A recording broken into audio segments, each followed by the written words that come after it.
Good afternoon and welcome to Real Chicks Rock Presents Real Discussions. I'm your host for today, Michelle Dawes-Bird, and as always, I'm super excited to be here. Always super excited to be here. Today is no different. We're practicing social distancing. I feel like my guest is so far. So far away. But we wanted to be safe, and we're so thankful that you guys decided to spend the afternoon with us.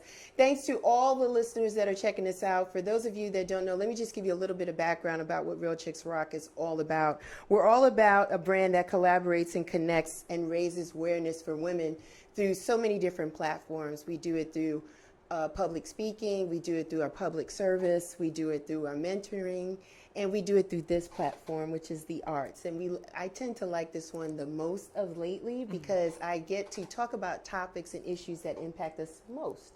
And then I bring people in to kind of be a subject matter expert. We have conversation, we have dialogue, but it's all about empowering the people with more information, right? So tools is empowerment, so that's what we're all about.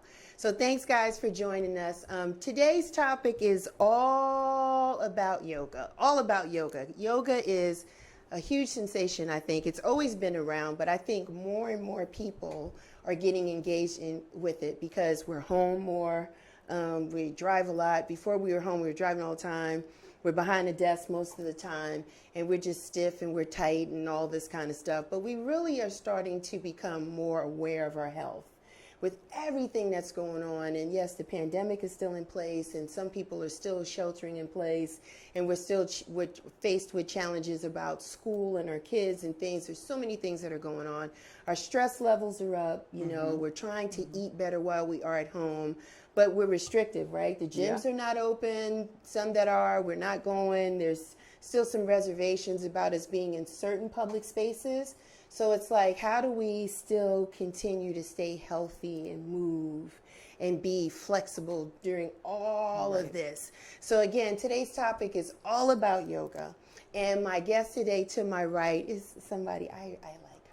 I do. She's a beautiful person. When I met her like years ago, I just tapped her. I said, "You're just beautiful." I was just like tapped her and said, "You're just beautiful." And we just connected ever since. And so my guest today on the right in the studio is Marrteen Guy. Hi, Marrteen. Hi. How are you? I am wonderful. I haven't seen you in a while. To be here. You know? I know. You know, when I see you, it's at outdoor festivals, right. but they've been canceled this year. That's right. So they're robbing us of our time. That's right. So I had to bring you in the studio Love today. It. I had to have it. Yes. Yeah. And I don't have Marrteen here by herself. I have another wonderful, beautiful lady coming into us from Zoom, and that's Annelise Leal. Annelise, how are you?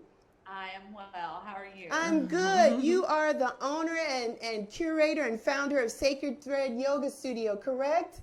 Yes, ma'am. Yes, located in East Atlanta.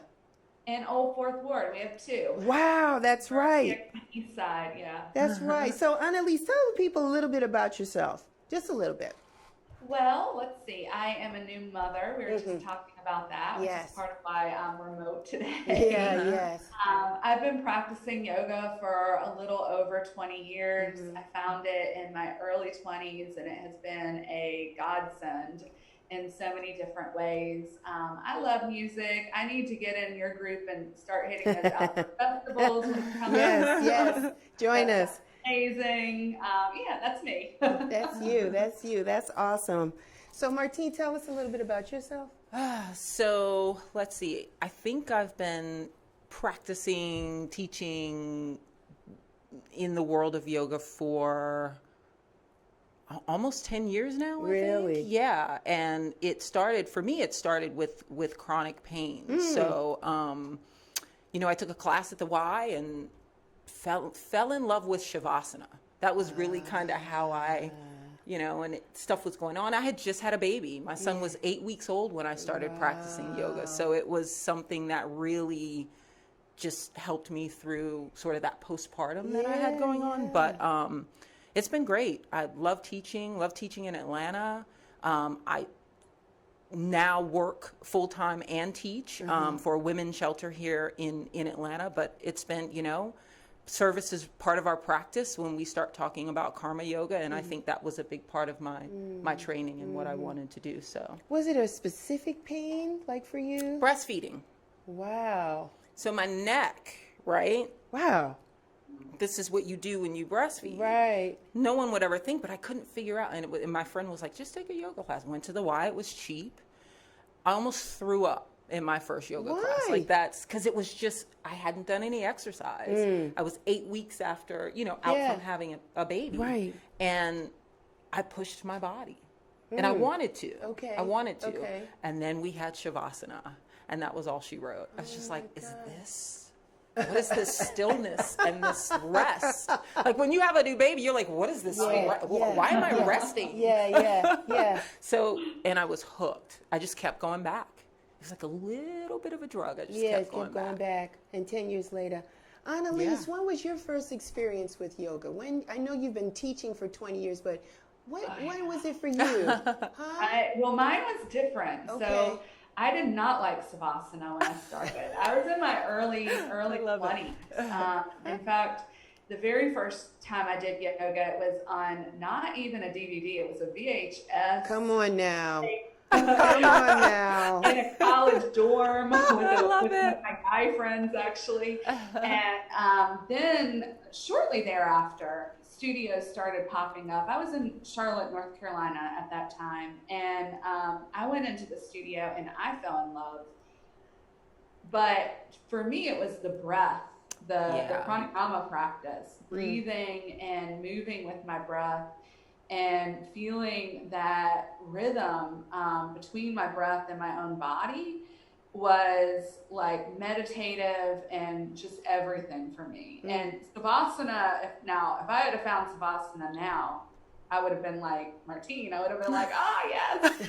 But at 20, I was like, I don't need that part. And I was like an acquired. Quiet. Yeah. Wow. So what made you decide to start teaching? When did you turn that corner and said, I want to help other people learn about yoga? I think that for me, I've always been a bit of a teacher. When I was in my corporate life, before I did this full time, I did a lot of training and a lot of going out. I worked in a medical field, so I would go out and train doctors on how to use different products that we sold. And I've always really enjoyed just teaching and taking things that might seem complex and making them really simple to people so that they can start to feel that little bit of drug, like I want to come back to it. You do have to I don't want to say bait people, but you do have to break it down and make it accessible and approachable. So I've always loved doing that anyway, but I actually moved to Boston, Massachusetts. I'm a Southern girl. I moved to Boston in my early 20s and I loved yoga and didn't know anybody. And I decided to rent a space right next to a yoga studio because I was like, if nothing else, I can do a bunch of yoga. And before you knew it, I was teaching and all that stuff. Wow. Love it. Yeah. How was your first practice? Your first day is teaching yoga. How did that go? What was that experience My first time teaching? Yeah. I loved it. I wasn't nervous about it at all because I have always liked getting up and talking in front of people. Don't be shy, Annelise. I'm good with this. And then as it shifted because I've been teaching for 20 years. So I was in my early 20s and I had all kinds of stuff that I needed to work through. Yeah. And still do, by the way. We're never there, right? So I have evolved a lot as a teacher over the years because I've grown a lot as a woman over the years. Right. Right. So I don't know. I wish I could find the people that were in my first years of classes and know what that experience was like for them. But I love teaching. I agree, like taking something that has helped me so much and being able to share it with other people. And there's so many different tools in yoga. It's not what we always think of in our mind when we hear yoga. There's so many different tools that it actually is a practice that anybody can do. It's sometimes just a matter of finding the right tool that really fits for you. Right, and the right village of people to do it with. Right. So Marrteen, tell me, why did you wanted to start teaching yoga? When did it hit you? I think very similar to what Annelise said. I love the practice so much, and I've I've always been an aspiring teacher. I've always wanted to teach. I went to school for early elementary education. Like I've always wanted to teach in some capacity, and I've always played sports. I've always been pretty physical, and this just was a way to very similar share my experience with the practice and how it's helped. I remember I was very nervous when I initially started to teach after my teacher training, but there's so much that happens in the evolution of you as a yogi that, you know, you get out of teacher training and you're like, I'm going to be this kind of teacher and I'm going to do this. But yoga is sort of the practice evolves as you evolve. Your practice evolves, you know? And I always say you are only as good of a teacher as you are a student. So the more impactful, you know, the more evolution you have in your life, the more challenging things, the more you lean into what happens, the better teacher you become. Yeah. And you know, ladies, yoga is such a broad term, right? Yes. For us rookies, us novice people, we don't know. We just hear yoga. But you ladies, as yogis, as teachers, tell us the differences. So, Annelise, tell us there's different types of yogas, right, that people can practice, right? Give us a few. Absolutely. So yoga actually is a philosophy. It's not just the exercise of yoga that we think of that's been kind of commercialized and communicated in the US, but yoga is a philosophy, and the physical practice might be a starting point, but there's other people I've met, God bless them, who start with meditation or who start with the breathing practice. There's all different versions or variations of yoga, and even within the physical, you mentioned that you love yin, which is a practice of long holds and stillness, and it's a very passive practice. So you're going into stretches and you're kind of sitting in them. And, you know, some people do really love that and only want to practice that way. And then there's others who want hot yoga that's very physical. And then there's the gamut kind of in between the two, you know, ends, right? So it's a lot. It's a lot. Which one is your favorite? Do you have a favorite, Annelise?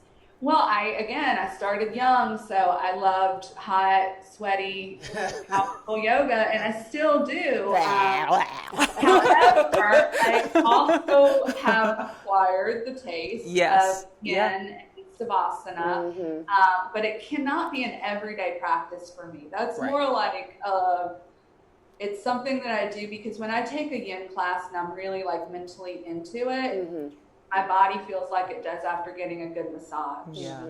So like twice a month, I make time to mentally be into a yin practice because the benefits for the body are really good. And you know that because you practice while pregnant, like almost until the birth of your baby. You were still doing sessions at the studio. I mean, you were phenomenal. So I know it helped you in a tremendous amount of ways. It did, and I started back a week after I gave birth. Oh, are you serious? Good for you. Wow. But it was very short, and we were in lockdown at that point. And there was a lot of online, which actually, as a new mom, was great for me because I didn't have to leave. I didn't have to worry about finding, you know, somebody to care for her for 2 hours. You know, I could do like a half an hour practice at home, and it was so nice. Right, nice. Right. And that is the challenge for most women. We're going to talk about that in a second. Marrteen, you have a favorite? Do you have one that you like? You know, I've tried power yoga, which is a more physically strenuous yoga. I've done vinyasa. My favorite would be my lineage or where I practice and train, which would be a Kalinatha yoga, which is a blend of Kundalini yoga, which has to do with the chakras, and just classical yoga, which are just the classical postures that you like, downward dog and warrior. And so that would be, I'm not a fan of, I try to do hot, but I feel like my dosha won't allow me to do hot. And Annelise knows what I mean. Like I come out of a hot yoga class and I'm just like agitated in a way. Fiery. It's too fiery. It's too fiery. But my friend swears by it. She loves it. So I like yin at times, but I just kind of like in between kind of a yin and a power. Okay. Like, I'm not a fan of vinyasa either, because then it just, and it depends on my mood. Like Annelise said, sometimes she enjoys doing yin. Sometimes I really enjoy a tough power class. Wow. Because it pushes my body, and I enjoy that aspect of the physical Yes, practice. of the push. But over the last 5 years, meditation has been my jam. Like, that's been my... Really? Yeah. Oh, yeah. It's just... And it's all relevant, Yeah. but I think, as Annelise said, everyone finds their path to yoga in some way. And a lot of times, especially here in the West, we find it through the physical practice, Yeah, we the do. asana practice. Yeah. And I did too, but as time went on, I started struggling, and I was going to meditation, and I was going to prayer, and I was going to stillness more. Wow. And that's just how it evolved for me over time. Let's talk about it, because you ladies have been at Annelise for 20 years, you for 10. I feel for some of us, it's been like a current term, or just starting to embrace it more, maybe in the last 5 years, right? But it's always been here. And I was sharing with Annelise in our green room space in conversation that I really love and appreciate her practice at Sacred Thread, because it's very diverse. It's a multicultural setting Love in it. there. Yeah. And oftentimes when you talk to African American women, we want to practice yoga, but we can't find the studios Yes. in which to do it. And another point that Annelise brought up is that we're moms, and sometimes we don't have people to watch our baby, so we can't always make the practice. And I'm starting to see a shift, you know, before the pandemic, of course, that there's more of us coming into the space, and we're learning, and we're training under Annelise, you know, and people like yourself, but we're putting in the work, and we're pushing our bodies Sure. in ways that we haven't done before. So it's just really important, would you not say, ladies, to start like yoga? We need yoga now, probably more than ever before. Marrteen, Yeah. what do you think? Yeah. I mean, you know, especially as women, Right. I think that our plates are always full. There's not a time where I don't think our plates are full. And I think as moms, as working women, navigating that, for me, from my experience, meditation has been really important to placing me in the present moment. Right. Because what happens is I get full of worry, and I get full of anxiety, and I get full of all these things that I have to do and accomplish and complete. And I feel like meditation or any stillness practice with breathing or pranayama practice just pulls you back to the present moment. Right. That's where I've found the most relief, is that my anxiety is not Okay. as much. Okay. And so in turn, that outward response to my kids or my fiance, or just even in my workplace, it shifts. Yeah. It Calms you shifts. down, Yeah. right? And you're able to, we use this term a lot in yoga, but the ability to hold space, because as women, I think that's what we do a lot naturally, right? So that's been my experience with the practice. And also talking about needing it when we talk about racial injustice, and we talk about, now we're really actively talking about this delusion of inclusion in our yoga spaces, and it's important to me. Kashi is a very diverse yoga space. We graduate a lot of Black yoga teachers, but even my Swami, as a white woman, we've had to have these really deep, open conversations about how are we going to shift this narrative and shift what we think is inclusion, and really start to develop a belonging. Right. It's one thing to go into your studio and say, okay, I feel included, but do I belong here? I've gone to a lot of yoga studios, and I'll call them out. Form Yoga is one of the ones that I've went to recently, and I did a 6-week boot camp at 6 a.m. I was the only Black woman in every single class. Wow. There were 20 students in that class. Wow. So I knew at that moment that wasn't a place for me. Okay. And I automatically kind of put myself off to the side in front of the mirror, and just kind of, I already had this feeling. So I say that to say it is important now, because I think yoga is a place where that dialogue needs to happen. Yeah, and we're going to come back to that point. That's a Yes. hot one. Okay. Annelise, I want to ask you the importance of yoga today, and I just want to say this too. I've been to your studio, and I know you have not only inclusion with your students, but your staff. You have a black woman that works with you, Stephanie, right? There's maybe some others. Multiple. We Yes. have that, and I just want to reflect on something that Marrteen just shared about her mat off to the side. She is a powerful woman, right? So anything that makes you feel like, oh, I need to shift to the side, I mean, that just, I don't know, I had a reaction when you said that, because I want you to feel like you can be in the front and center, right? Because it's where you belong, and I can tell your energy. So I hear that. I just want to, reflect on that. But in terms of inclusivity, I think for me, because I grew up in a predominantly black community in Greensboro, North Carolina, and we have a HBCU there, A&T University, that was kind of near to where I lived. And so I have always felt very comfortable with different ethnicities and skin tones and cultures and music and food, but even that, I am still a white woman. So I think, from my standpoint, what I've tried to do, and I'm not perfect, and relearning and kind of breaking down even my own inner judgments. I think it's important to have teachers of color.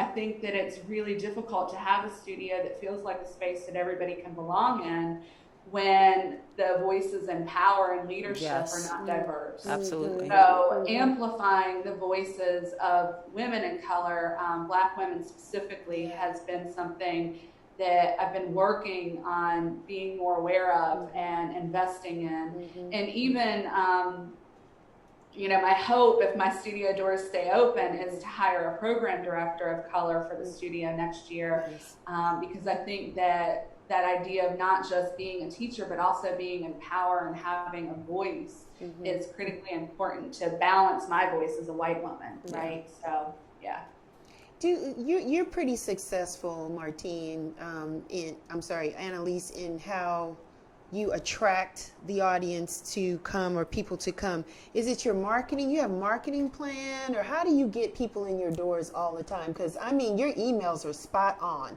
Well, I write a lot from my heart. My husband would say that I overshare, but I like Guilty. to, I like to be We honest yogis about overshare. Right. I feel like, you've got to be honest. And I love what you said earlier about when we go through difficult times, how it just propels us to be a better teacher.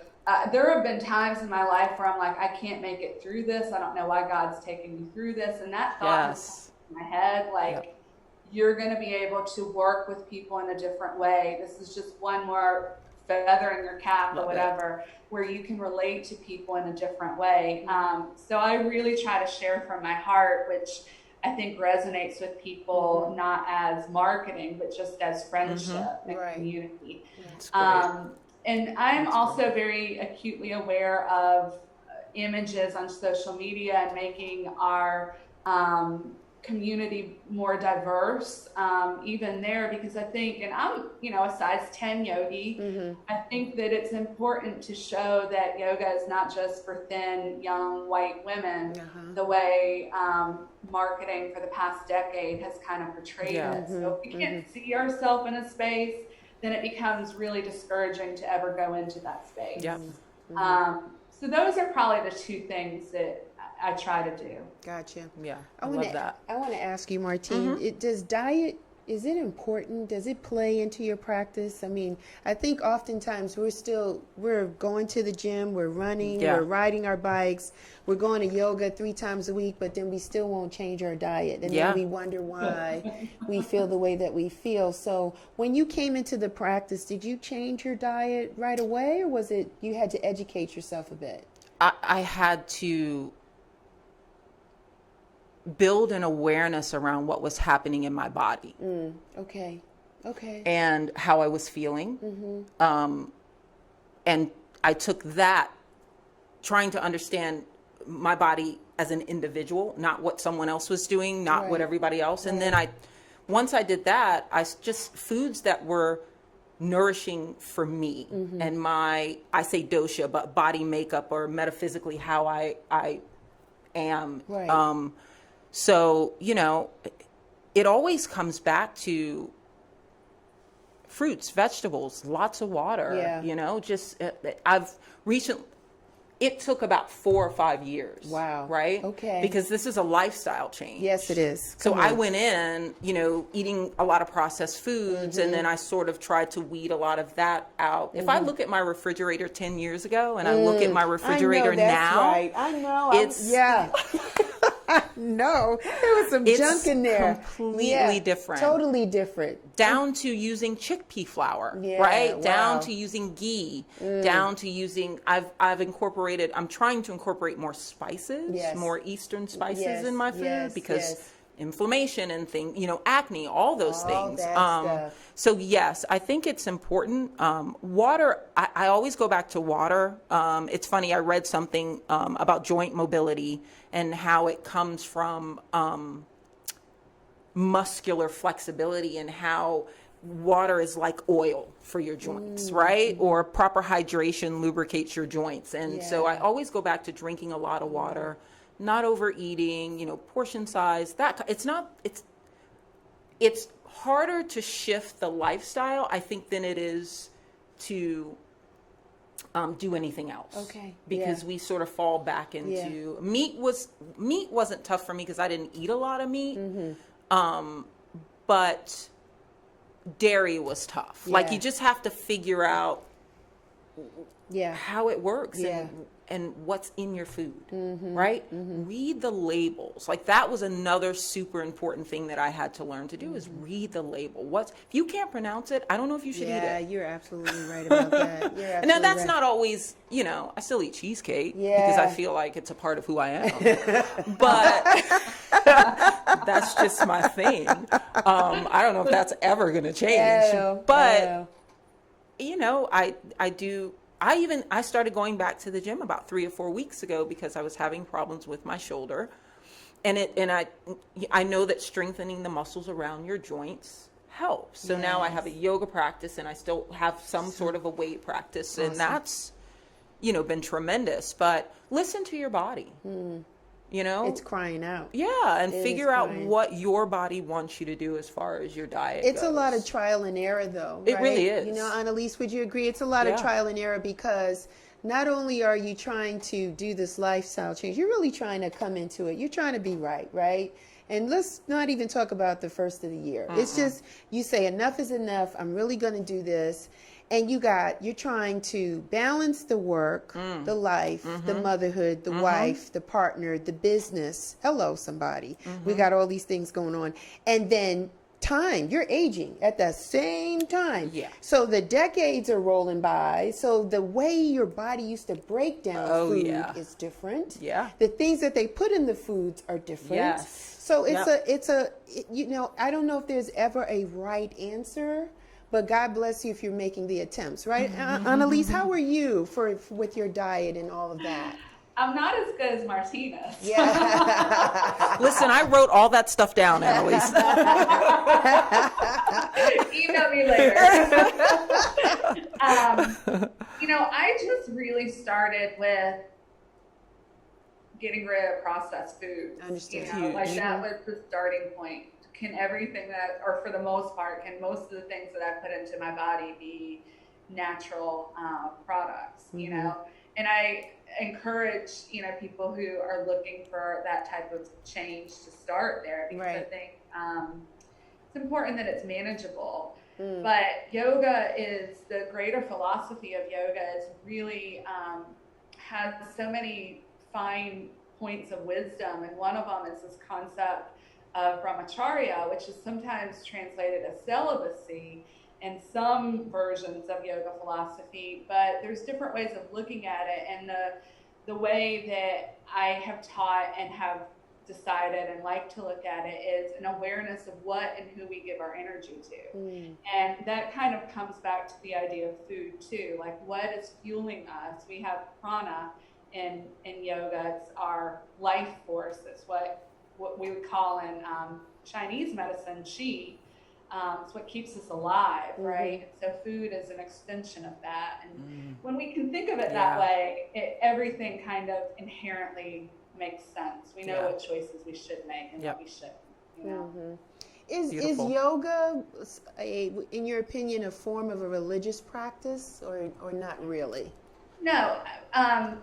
So I guess it depends on who you ask. But yoga is really tied in time and in geography, oftentimes to Hinduism, just because of where it originated. And there is some overlap, just like culturally, there's overlap with different things here. But they are separate systems. And I believe in a Christian God and still practice yoga. And, you know, I think that there's so many different ways of making it make sense for you while still allowing it to hold its inherent meaning without appropriating it or stripping it of its value. Got you. For you, Marrteen, I know meditation was really key.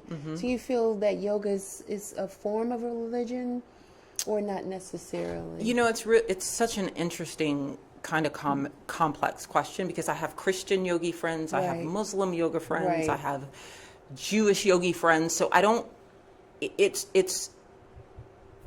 almost disrespectful. It's interfaith, right? It's not a box you can put it in. But what Annelise said was true. The origins of yoga as a philosophy is Hindu. But I think anyone can practice.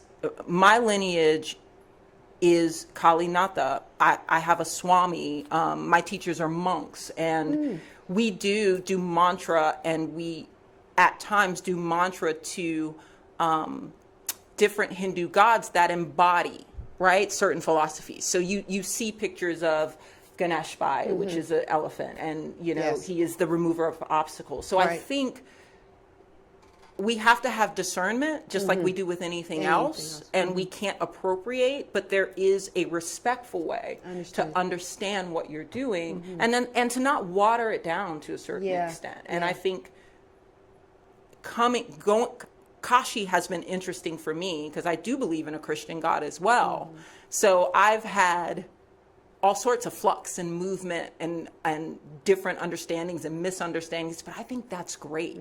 I think that's part of what's important, being a yogi and being able to move through those understandings. We got a question from Instagram, and they want to ask you ladies, how do you start preparing to begin a yoga routine? So Marrteen, I'll ask you, what do you do to prepare for your yoga routine? I don't. I do it in the morning. Okay. Because I feel like it's really hard and I'm really lazy after 6 p.m. I know that's right. So I try to do it as early as possible.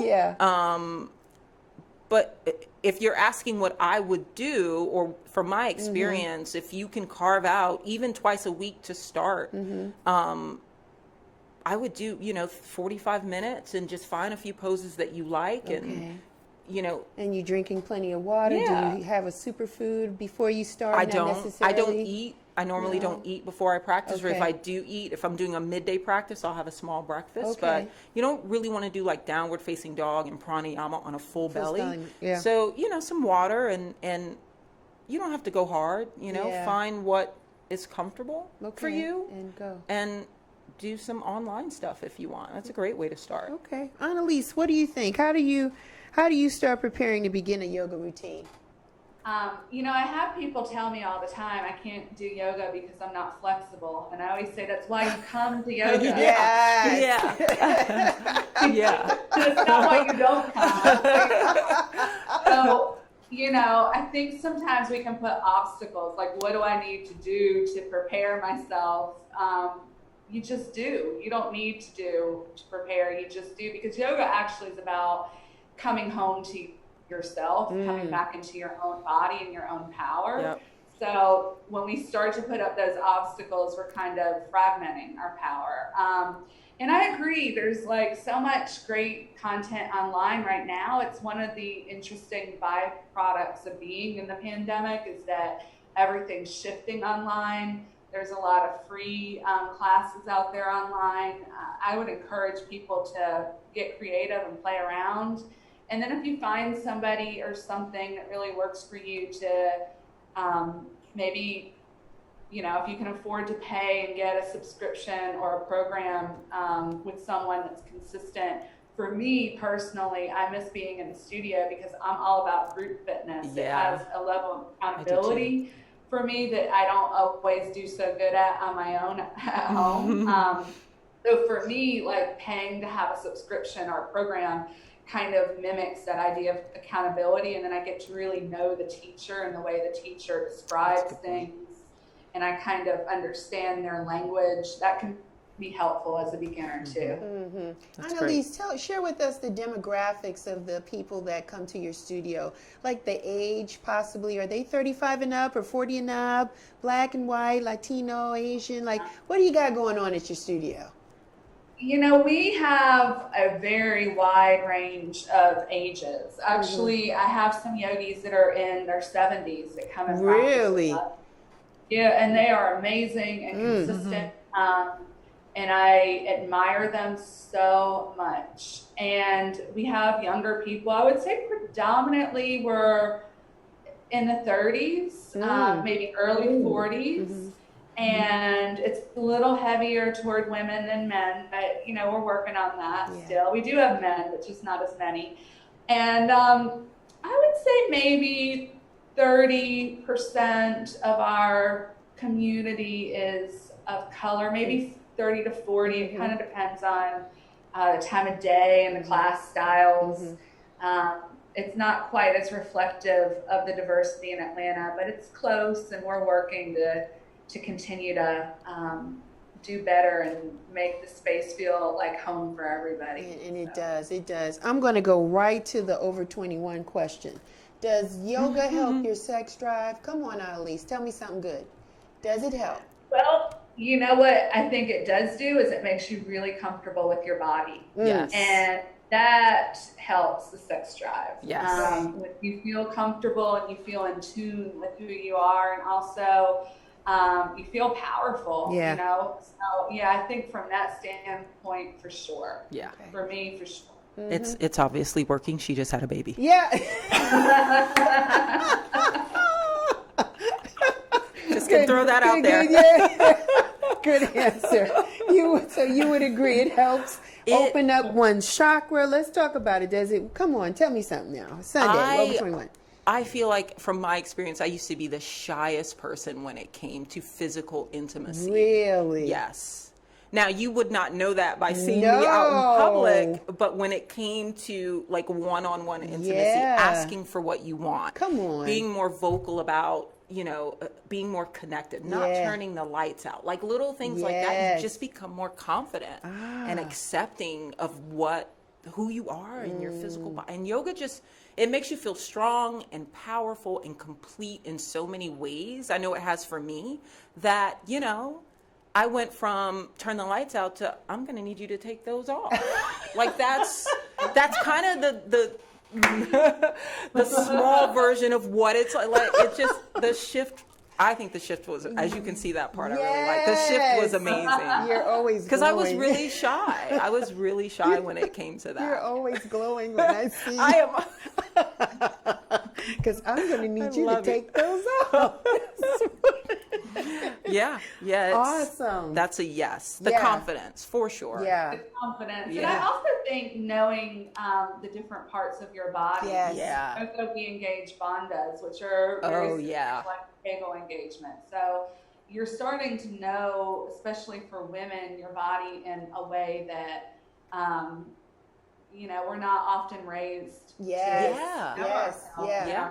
unfortunately. Yeah. And I took a training a couple years ago, and it was a yoga nidra training, which yoga nidra is very similar to meditation, but you're laying down and it's guided. So you're in Shavasana, so and it's good.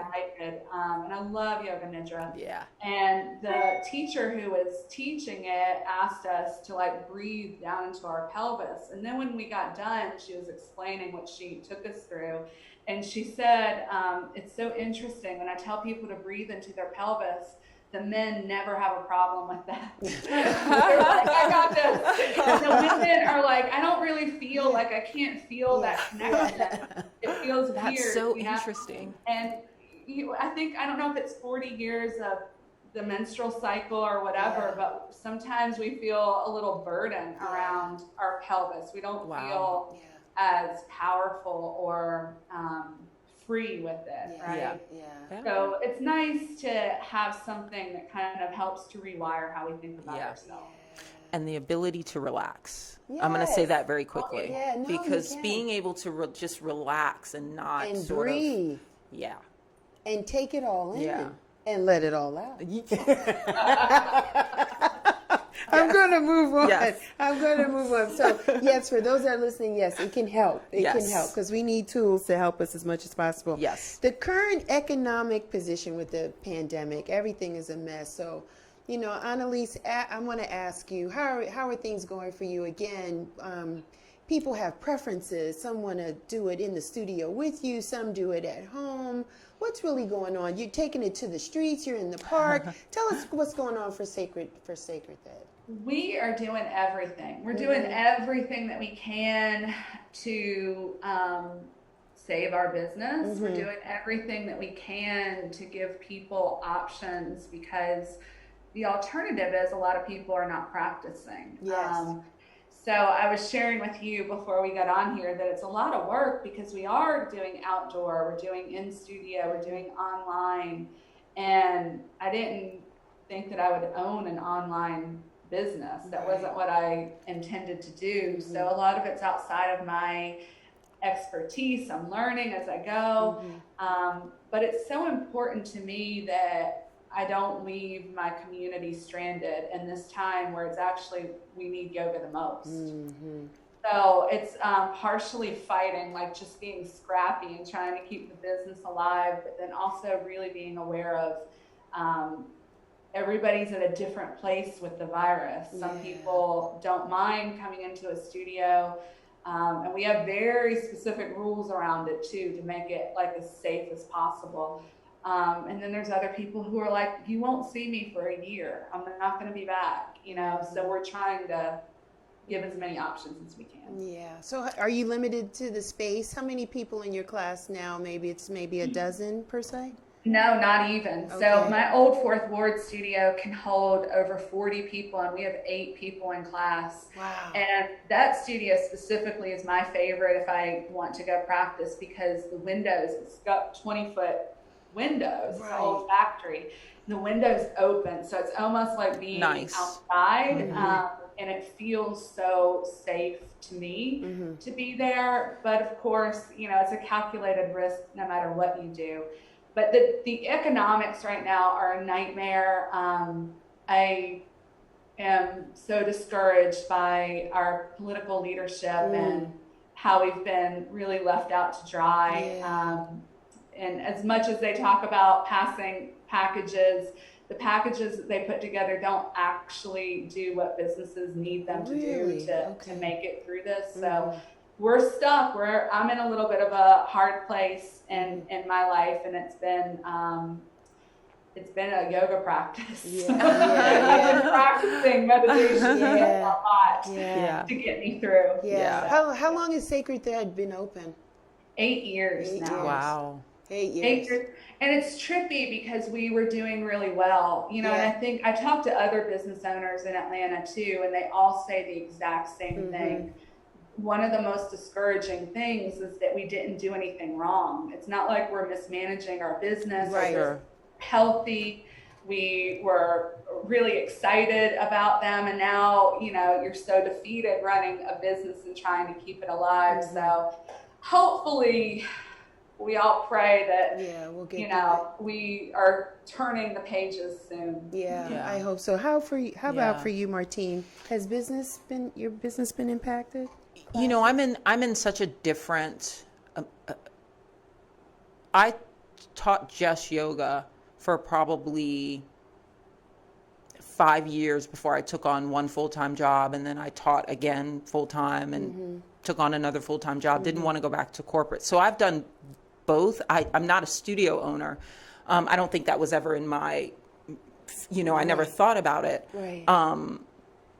But my teaching has shifted. It's just always shifted. So it's a little easier for me as a teacher because I teach when I want to. Okay. Because I have a full-time job. Okay.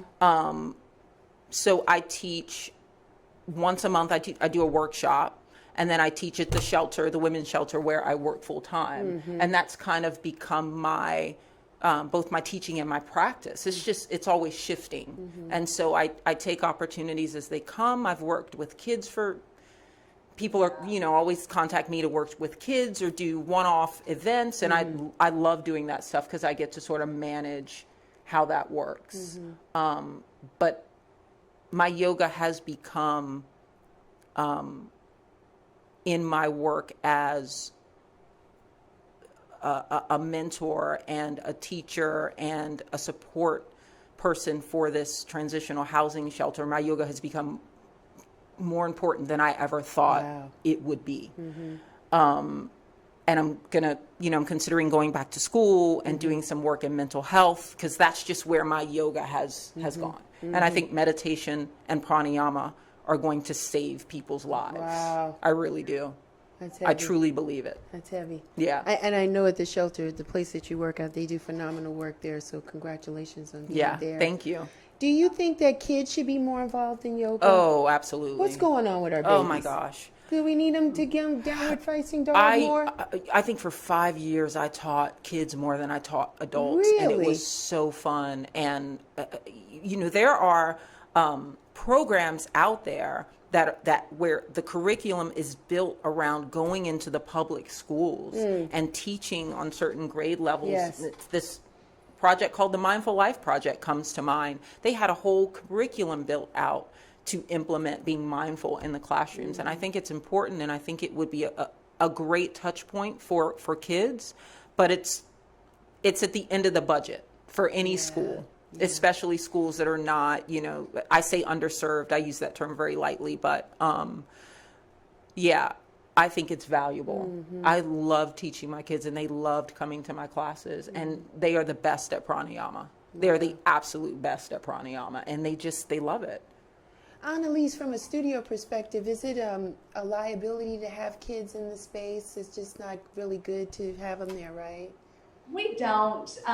We teach a little bit differently when we have group adult classes than we would with children too. I've volunteered. There's an organization called Operation Peace that started, I think from a couple of students from Morehouse started it maybe 30 years ago as an after school program. And now they provide free after school and summer care to children of low-income households, and I've been working with them during the summers for the past 6 years. Uh-oh.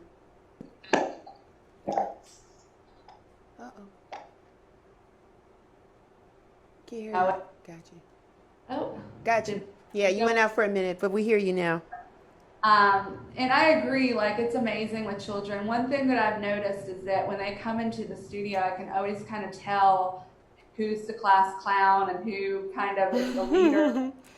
Tell their little personalities, but then when they start to do yoga, it kind of switches from what their classroom personality is. And you can see people who maybe would typically be shy will start to come into their own. And I think that's so eye-opening because we learn in different ways, and part of that is a kinetic learner, somebody who learns from moving and doing things with their body. And you can kind of see when they're doing yoga the children that really gravitate toward kinetic learning and moving themselves around, and they're very comfortable that way. So I love to see that in schools because it gives diversity to how they learn. Unfortunately, our Western schools is very, one way, and that's not realistic. It doesn't fit. What is the future for practice for yoga? What do you think? What do you think yoga is going to head directionally?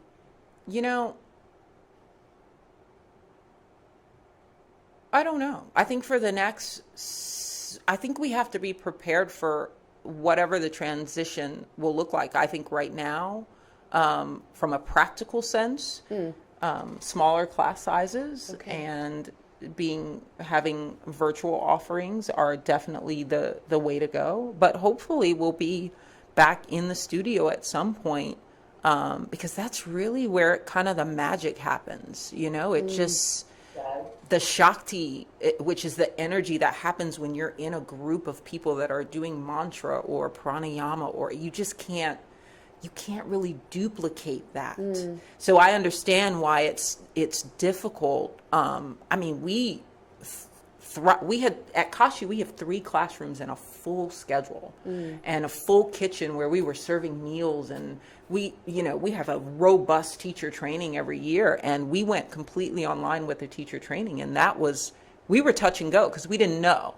So I think really we have to be open to whatever it looks like and what fits for our community, and just continue to have the offerings based on what our students and what our community is asking us to do. I'm going to interject this. Annelise, I'm going to come back to you on that question, but I'm going to say this. Why is yoga so emotional? Let me use myself as an example. Every time I go, I'm crying. What is that about? Why is there tears? What is that about? Sometimes I feel, being transparent, helping all the people that don't practice yoga every day but want to. Sometimes embarrassed by the moves, embarrassed by the fact that I can't move the way I want to move. Then sometimes it feels like it's some form of a release. What? Annelise, help me. Why is it so emotional? What is this about?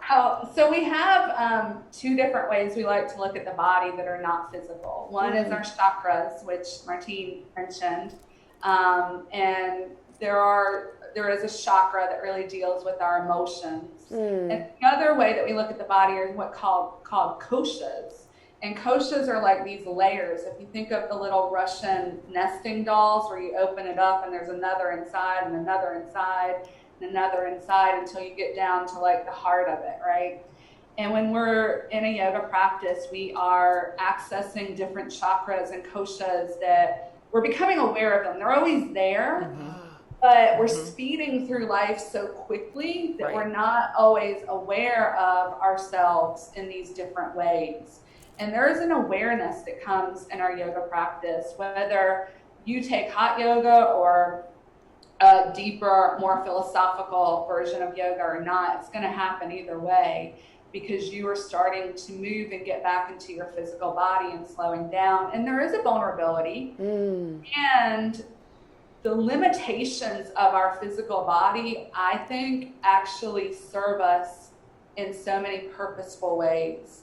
And a lot of times we look at the limitations as things that we don't like to admit to. Like, my body won't let me do this, or I'm getting older and I can't do that. And we think of that as negative. And you'll hear somebody say, don't talk to yourself that way. But there is a realness to those limitations. And the limitations actually help us to be more humble, to be more grateful, to learn discipline, to learn how to really stick to something. And anytime we're doing those things, we go through so many different emotions. It's just the vulnerability to it that I think it's sometimes difficult to explain until you start to feel it. You feel it. It just comes out of nowhere. It does. And it does. It does. I'm like, oh my gosh. And this might be simplifying it, but when you start this asana practice, this moving meditation that happens, there's a stillness that happens. And then you add the breath to that, and it becomes a clearing that happens. So by the time you get to the end of your practice, Shavasana is where I always cry. It's where I always cry. Child's pose is where I always cry, because there's this humbling that happens when your third eye reaches the floor. So I think when you start to move stuff, like pranayama allows you to move stuff, and then you start to, it just comes up. And it's so good, and it sucks all at the same time.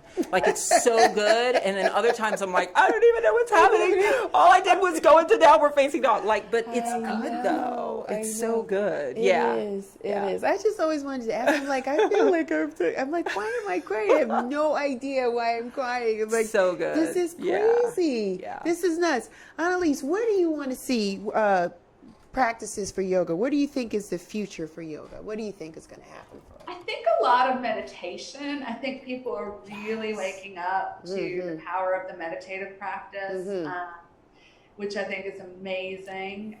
And, you know, I hope it becomes more inclusive and accessible. And I think going online is part of that too, is making it to where you don't have to, like me, you don't have to have childcare, you don't have to leave your house. Yeah. You don't have to live in, here's the other thing, yoga studios tend to be in more affluent neighborhoods because you're selling something, you want to make money as a business owner. So of course you target neighborhoods with a higher income level.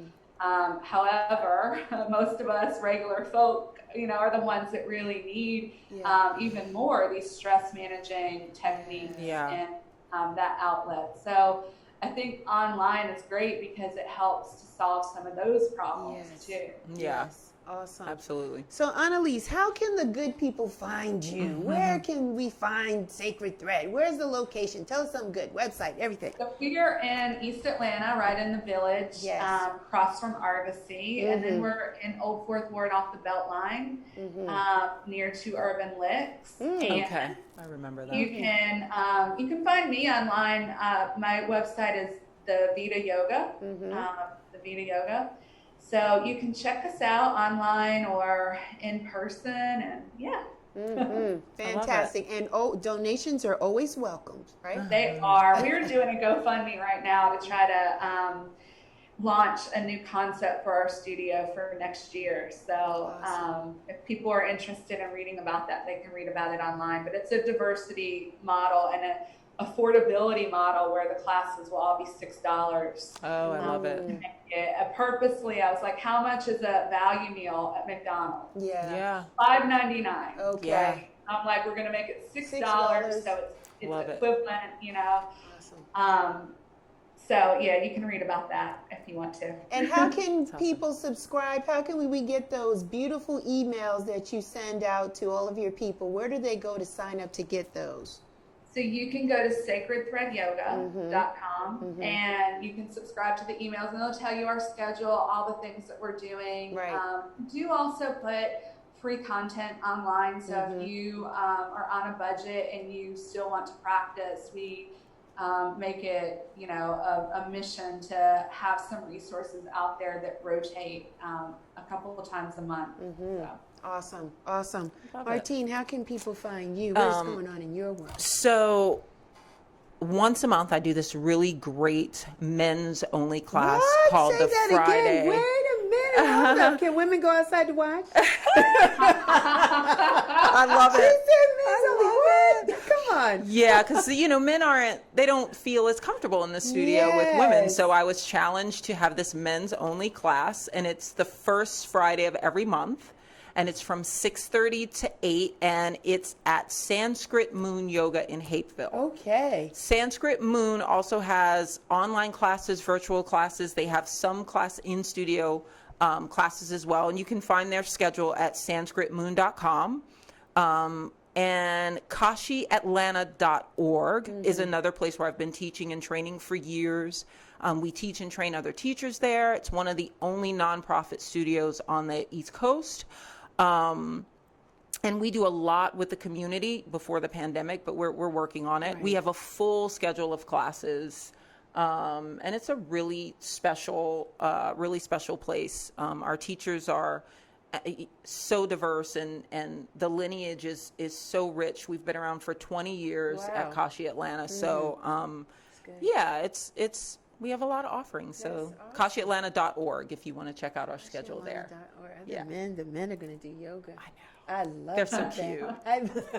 They're like, I love that. I love that. Yeah, because it's no fun if the guys can't get some. They got to get in it too. We're all loose and limber, and they're stiff as a board. That's not going to work. That's not going to work. So we need everybody to be like fluid. Like, come on, and just come on, get centered. Soften a little, right? Yes. Get our men to soften a little. It's important. I love it. Yeah. I love it. We're turning Yeah. the corner, even though, like I said at the top of the conversation, the pandemic and everything that's going on, I think out of this bad space, some good things are going to Yeah, really come out of absolutely. it. I think lifestyle changes are happening. People are really starting to tune in because things are not open. People are cautious about even Yeah. going through a drive-through now, right? Yeah. So there's a lot of people preparing things at home, spending time with their family, trying to stay active.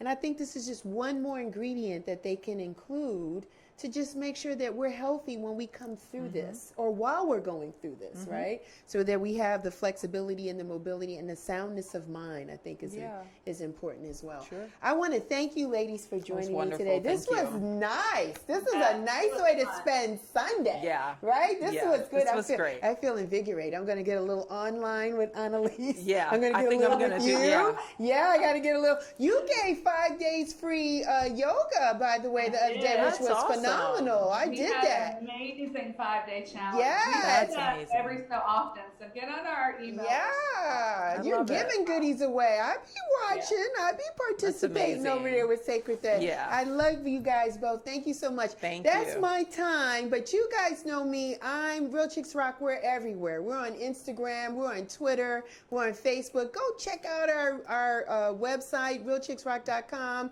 We're pushing masks and T-shirts. We're doing all that. We want people to be safe and look cute at the same time. So yes, we're all in this together. Until next time, guys, you guys continue to take care, be well, and rock on. Take care. Thanks, ladies.